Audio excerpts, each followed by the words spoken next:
भगवान हमें हमारे कर्मों का फल किस उम्र में देते हैं। तो अगर आप भी इस प्रश्न का उत्तर जानने का जिज्ञासा रखते हैं तो इस चैनल को ज़रूर से सब्सक्राइब कर लें। तो दोस्तों, स्वागत करता हूं आप सभी का हमारे इस नई वीडियो में। अगर आपने अभी तक हमारे चैनल को सब्सक्राइब नहीं किया है तो कर लें, ताकि आपको हमारी आने वाली वीडियो की नोटिफिकेशन मिलती रहे। तो आइए जानते हैं कि भगवान हमें हमारे कर्मों का फल किस उम्र में देते हैं। हमारे जीवन में बहुत से लोग कहते हैं कि यह तेरे कर्म के अनुसार हुआ है, यह तेरे कर्म का फल है। तूने अच्छा किया तो तेरा अच्छा फल मिला, और तूने बुरा किया तब तेरा फल बुरा मिला। रंगमंच के सांसारिक मोह माया में क्या कर्म का फल सच है, ऐसा उचित है? तब हम आज के सांसारिक दृष्टिकोण से देखते हैं कि आज कोई न कोई किसी न किसी को कहीं न कहीं छल या फरेब कर रहा है। जीवन के सब कर्म ही तो हैं। सच तो हम यह इंसान हैं कि क्योंकि हम सभी कहीं न कहीं अपने कर्म अच्छे या बुरे नहीं समझ पाते हैं, क्योंकि जीवन एक नदियाँ की तरह है जिसमें समय एक पानी है और हमारा दिनचर्या एक कर्म है। इस कहानी में हम सभी इंसानों को अपना अपना अलग अलग कर्म होता है और इस कर्म के अनुसार हम मनुष्य जीवन में फल भोगते हैं। सांसारिक जीवन में कर्म फल ही हमारा आईना होता है और हम सब अपने कर्मों के अनुसार धन संपत्ति, सुख दुख, खुशियाँ, शारीरिक परेशानियों और जीवन में तरह तरह की कठिनाइयों और सुख को भोगते हुए अपने जीवन के अंत समय में पहुंचते हैं। और उसे अंत समय में हमारे फल का आईना हमें समझा आता है, क्योंकि मानव बचपन में जवानी तक तो मस्ती में मस्त रहता है और जवानी से अधेड़ उम्र तक अपने कर्मों में लिप्त रहता है और समझदार होते हुए भी ना समझी या समझ से काम लेता है, परंतु फिर भी जवानी से अधेड़ावस्था की उम्र तक कुछ कुछ सोच समझकर कुछ मजबूरी में भी गलतियां कर जाता है। परंतु हमारा कर्म फल निश्चित है, क्योंकि विधि का विधान और जीवन का फल धरती, आकाश, जल, वायु और अग्नि पर निश्चित होता है, क्योंकि हमारा शरीर पंच तत्व से बना हुआ है, जिससे हमारा संपर्क सदा और हमेशा से ही ईश्वर की बनाई हुई मूर्ति मतलब इंसानों से रहता है। और मनुष्य जो भी पल पल क्षण भर में कर्म करता है, वह सभी लेखा जोखा ईश्वर की डायरी यानी पांचों तत्वों में घूमता रहता है। और जब हमारे अच्छे कर्म या बुरे कर्म का फल समाप्त होता है या खाता बंद होता है, तो उस खाते के अनुसार हमारे कर्मों हम सभी को निश्चित रूप से भोगना पड़ता है। यह एक कड़वा सच है कि हर मनुष्य का कर्म ही एक आईना होता है, जिससे हमारे जीवन की राह में खुशियाँ और दुख की घड़ियाँ को समझाती हैं कि हम ऐसा कोई कर्म ना करें कि जिससे हमें दुख की राह देखना पड़े। परंतु कुछ कर्म फल ऐसे भी होते हैं, माता पिता सब अच्छे कर्म करते हैं और संतान उनकी बुरे कर्म कराती है, तब वह फल भी माता पिता को ही भोगने पड़ते हैं। या माता पिता कोई गलत काम करते हैं, तब वह कर्म फल औलाद को भुगतना पड़ता है। जीवन में सभी सांसारिक मोह माया से बंधे हुए और जीवन में सभी जानते कि सभी के जीवन में अकेले आना और अकेले जाना पड़ता है, यानी कि मृत्यु में और जन्म में सभी में अकेले ही यात्रा करनी पड़ती है। हम जीवन में आकर्षण और सांसारिक आनंद में लिप्त कर्मों में यह भूल जाते हैं कि शरीर और यह आत्मा हमारी अपनी नहीं है और यह है शरीर कुछ भी नहीं है, जब सब कुछ मन भाव और अंतरात्मा के कर्मों का भाव है। जीवन में कर्म ही एक जीवन का सच है, क्योंकि हमारे जीवन की राह और जीवन में सुख दुख हमारे कर्म फल का आईना है।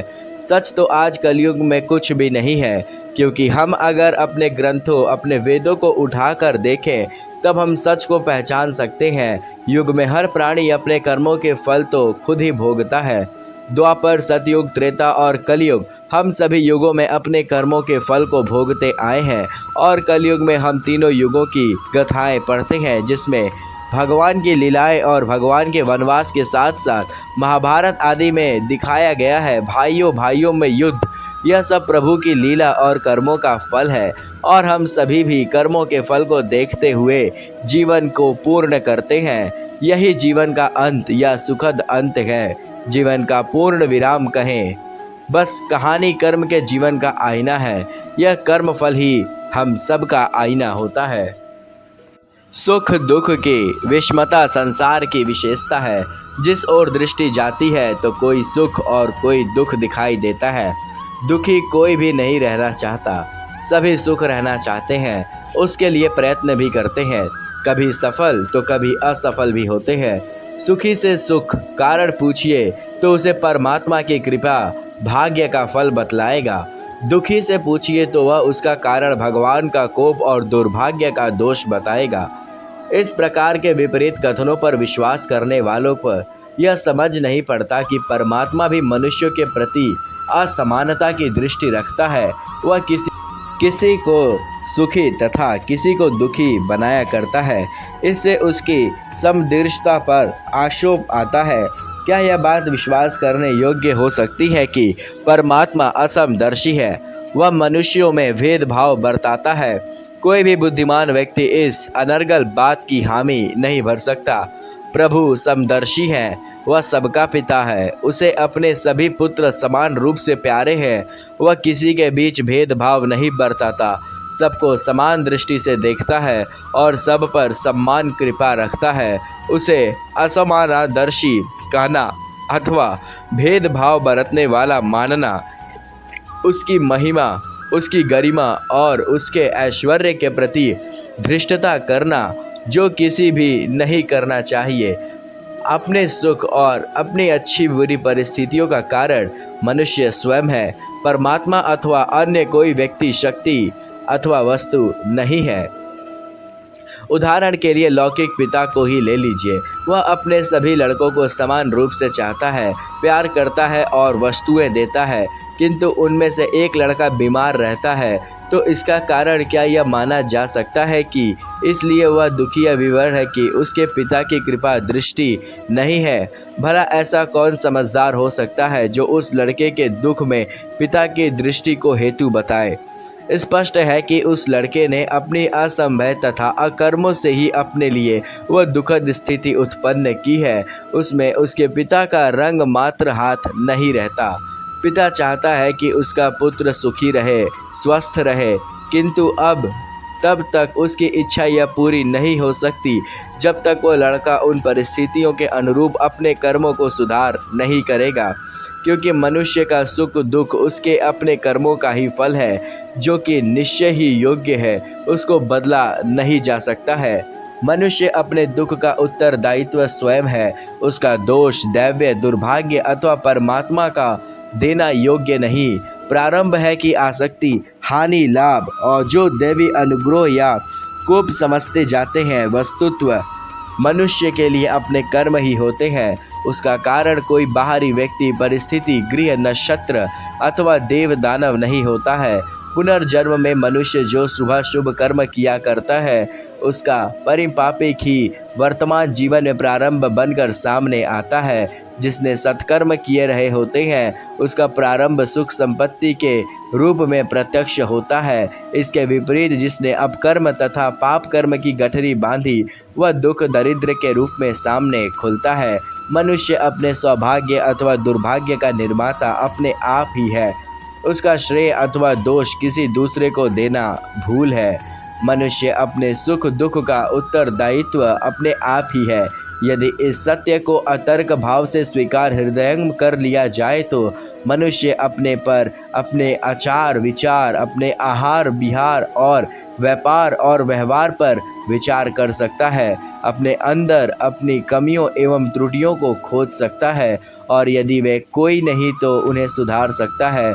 दोष दूसरे के सिर मढ़ने से, उत्तरदायित्व के दौर औरों के कंधे पर डालने से मनुष्य की दृष्टि अपनी ओर जाती ही नहीं। फलतः न उसे आत्म सुधार में तत्पर होता है और न ही उसके भाग्य में आलोक अक्षर अंकित किए जाते हैं। अस्तु जिन बुद्धिमानों को मानव जीवन के लक्ष्य सुख शांति के यथार्थ जिज्ञासा वह अपने उत्तरदायित्व अपने ऊपर ले, दूसरों को देश देना छोड़ दे, अपना सुधार करे और अपने श्रेय अथवा प्रेय के अधिकारी बने। प्रत्येक व्यक्ति सुख समृद्धि की संपत्ति और वैभव ऐश्वर्य की कामना करता है, किंतु आश्चर्य की बात तो यह है कि वह समझना ही नहीं चाहता इन सारी विभूतियों और मात्र आधार पुण्य ही है। अतीत के शुभ कर्म के कालांतर में ऐश्वर्य और वैभव बनकर सामने आते हैं। किसी समय जिन्होंने सत्कर्मों में रुचि रखी है, पुण्य परमार्थ पर श्रम किया है, वे उसका फल आज सुख सामग्री के रूप में पा रहे हैं। इसी प्रकार जो आज जिस प्रकार के बीज बो रहा है, वह आगे जाकर वैसा ही फल पाएगा। यह विधान निश्चित है, इसमें हेर फेर अथवा परिवर्तन की गुंजाइश ही नहीं है। निसंदेह देखने में आता है कि लोग खुलेआम बेईमानी कर रहे हैं और धन धाम के अधिकार बनते जा रहे हैं। पाप कर्मों में रथ पर फिर भी दरिद्र नहीं दिखते। अन्याय, अत्याचार और अनितिवर्य रहे हैं, फिर भी धन दौलत और साधन सामग्री की कमी नहीं है। ऐसा देखकर यह भ्रम हो सकता है कि धन दौलत, साधन सामग्री और दुख संपत्ति के विषय में पाप पुण्य की कोई सत्ता ही नहीं है। प्रत्यक्ष के प्रमाण पाकर यह कहा जा सकता है कि यह सब झूठ है, केवल विचार करके और अपने मन को समझने का ढंग है। यह भ्रम में पड़ने कर पूर्व यदि से ठीक से विचार किया जाए तो स्थिति स्पष्ट हो जाएगी।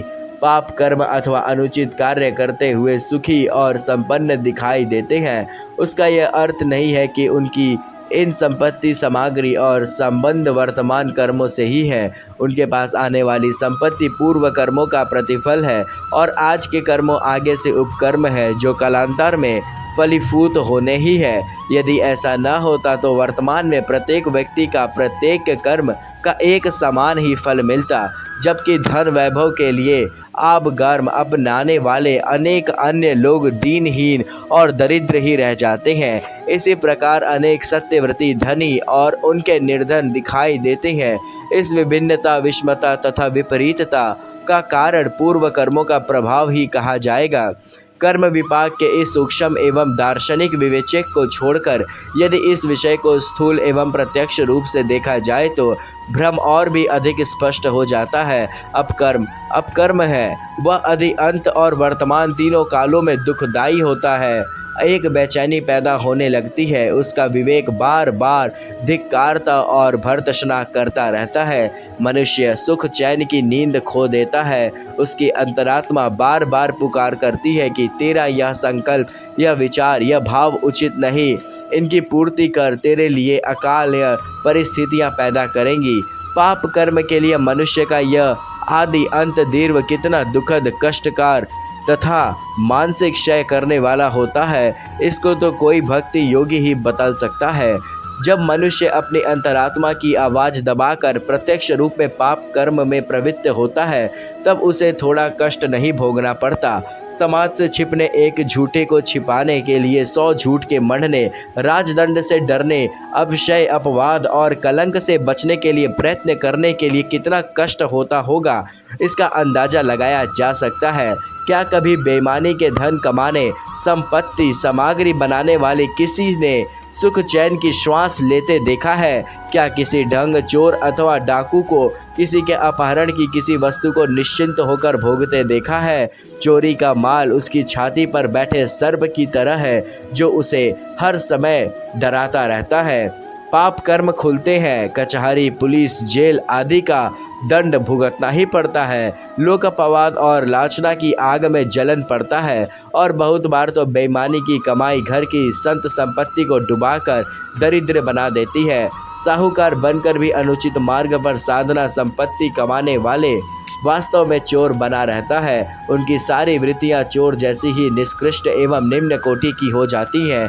इस स्थिति में किसी भी कितना कष्ट कम होता होगा, कौन सी दुर्दशा नहीं होती जाती होगी, यह नहीं बताया जा सकता। जिस सुविधा, साधन, धन दौलत अथवा वैभव ऐश्वर्य से सुख नहीं, शांति नहीं, प्रसन्नता अथवा प्रफुल्लता नहीं, उसका होना या न होना बराबर ही है, नहीं बल्कि असुखकर संपत्ति की वर्तमानता भयानक रूप से दुखदायी बनी जा सकती है।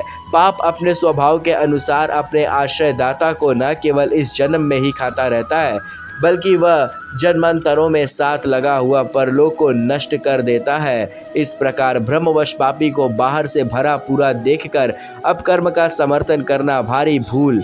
इससे हर बुद्धिमान व्यक्ति को बचे ही रहना चाहिए।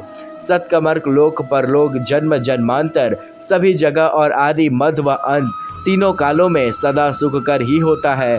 सच्ची साधन सामग्री समृद्धि तथा धन धाम और उससे मिलने वाली सुख शांति का हेतु पुण्य परमार्थ ही है। जो शुभ विचारों के साथ सत्कर्मों से निरत रहता है उसे न राज्य का भय रहता है और न समाज का, न लोक की चिंता करनी पड़ती है और न ही परलोक की। उसका हृदय प्रसन्नता प्रफुल्लता तथा सुख शांति से ओत पोत रहता है। चैन की नींद सोता है और निश्चिंत होकर विचारता है। जो कुछ कमाओ उचित मार्ग से और जो कुछ चाहो उसकी उपलब्धि निष्पाप प्रयत्न द्वारा करो। किसी स्थान अथवा काल में दुख का कोई कारण ही उत्पन्न न होगा और यदि होगा भी तो उसकी आत्मा से भरा पुण्य परमार्थ का व्रत उसका प्रभाव न पड़ने देगा। पुण्य परमार्थी सत्यव्रती यदि एक बार धनहीन भी रहता है तो कभी भी उसका संतोष, उसका धैर्य, उसको भ्रम तथा उस पर प्रसन्न और आंतरिक सम्मानता से ओत प्रोत ही रखेगा। जिस धनहीनता का कोई आतंक नहीं रहे अथवा चली आए उसका कोई अंतर नहीं पड़ता। पुण्य परमार्थ का निश्चित फल आत्म सुख व आत्म संतोष है। स्थायी या एवं यथार्थ सुख की आकांक्षा है तो कर्म परिपाप में विश्वास रखकर पुण्य परमार्थ का मार्ग अपनाना ही होगा, नहीं तो झूठे सुख और सच्चे दुख के बीच यो जीवन ही गंवाना होगा। जिस प्रकार सजा पूरी होने के बाद माता पिता बच्चों को माफ करके गलती सुधारने का अवसर देते हैं, उसी प्रकार भगवान भी पाप कर्मों की सजा पूरी होने पर वापस आत्माओं को शरीर में प्रवेश करके सद्कर्मों द्वारा मुक्ति पाने का मौका प्रदान करते हैं। लेकिन जिन पाप कर्मों की सजा भुगत कर व्यक्ति वापस शरीर प्राप्त करता है उनके चिन्ह उसके शरीर पर मौजूद होते हैं। भगवान विष्णु ने गरुड़ पुराण में कहा है कि जो व्यक्ति ब्रह्म हत्या के कारण नरक की सजा भुगत कर आते हैं उन्हें जीवन में क्षय रोग के कारण कष्ट भोगना पड़ता है। गाय को सताने वाला मूर्ख और कुबड़ होता है। कन्या की हत्या करने वाला व्यक्ति कोढ़ी होते हैं। इन्हें चांडाल योनियों में जाना पड़ता है। लड़कियों के साथ करेंगे गलत काम तो यमलोक की मिलेगी ऐसी सजा। झूठी गवाही के कारण नरक की सजा भुगत कर आने वाले व्यक्ति गूंगा होते हैं। मांस खाने वाले व्यक्ति रोगी और बेचने वाले व्यक्ति का भाग्य साथ नहीं देता है। इन्हें जीवन में बार बार असफलताओं का सामना करना पड़ता है। सोने की चोरी के कारण नरक की यातना भुगत कर आने वाले नाखून अच्छे नहीं होते। अन्न की चोरी करने वाला चूहा बनता है। दूसरों के दिए बिना स्वयं मिठाई खाने वाले व्यक्ति को कंठमाला नामक रोग होता है। जो व्यक्ति अभिमान के कारण गुरु का अपमान करता है उसे मिर्गी की बीमारी होती है। पुस्तक चोरी के कारण नर्क से लौटा व्यक्ति जन्म से ही अंधा होता है। विष की चोरी करने वाला बिच्छू और सुगंधित पदार्थों को चुराने वाला छछूंदर के रूप में जन्म लेने और पाप की सजा भुगतता है। झूठ बोलकर दूसरों का नुकसान पहुंचाने वाले व्यक्ति इस जन्म में हकला और ब्राह्मण एवं गाय को लात मारने वाले व्यक्ति लंगड़ाकर पैदा होते हैं। साग सब्जियों को चुराने वाले को मोर योनि में जन्म लेना पड़ता है। गरुड़ पुराण में भगवान विष्णु कहते हैं कि जो व्यक्ति हिंसक कर्म करता है, जीवों की हत्या करता है, राहगीरों को धन लूटकर जीविका चलाते हैं, ऐसे व्यक्ति नरक में घोर यातना सहकर कसाई के घर बकरी के रूप में जन्म लेते हैं और कष्टपूर्ण मृत्यु को प्राप्त करता है। बिना निमंत्रण के जो व्यक्ति भोज में पहुंचकर खाना खाते हैं उनका जन्म कौवा के रूप में होता है। जो योग्य व्यक्ति को विद्यमान नहीं देते ऐसे व्यक्ति बैल बनकर भारी कष्ट पाते हैं। सासू को गाली देने वाली, नित्य कलह करने वाली स्त्रियां जोग के रूप में जन्म पाती हैं। पति से कटु वचन कहने वाली स्त्रियां जो योनि में जन्म लेती हैं। अंततः दोस्तों, मैं आप लोगों को सिर्फ एक ही बात कहना चाहता हूँ कि जो भगवान श्री कृष्ण ने गीता में कहा था कि मनुष्य को फल की इच्छा छोड़कर कर्म पर ध्यान देना चाहिए। मनुष्य जैसा कर्म करता है उसे फल भी उसी के अनुरूप ही मिलता है, इसलिए व्यक्ति को अच्छे कर्म करते रहना चाहिए। तो दोस्तों, उम्मीद करता हूँ कि आज की वीडियो से आपको समझ में आ गया होगा कि भगवान हमें किस रूप में और किस जन्म में हमें हमारे कर्मों का फल देते हैं। तो अगर आपने अभी तक हमारे चैनल को सब्सक्राइब नहीं किया है तो कर ले, ताकि आपको हमारी आने वाली वीडियो की नोटिफिकेशन मिलती रहे। तो दोस्तों मिलते हैं एक और नई वीडियो के साथ, एक और नए जोश के साथ। तब तक के लिए धन्यवाद। और अगर इस चैनल को आपने अभी तक सब्सक्राइब नहीं किया है तो वो भी ज़रूर से कर लें।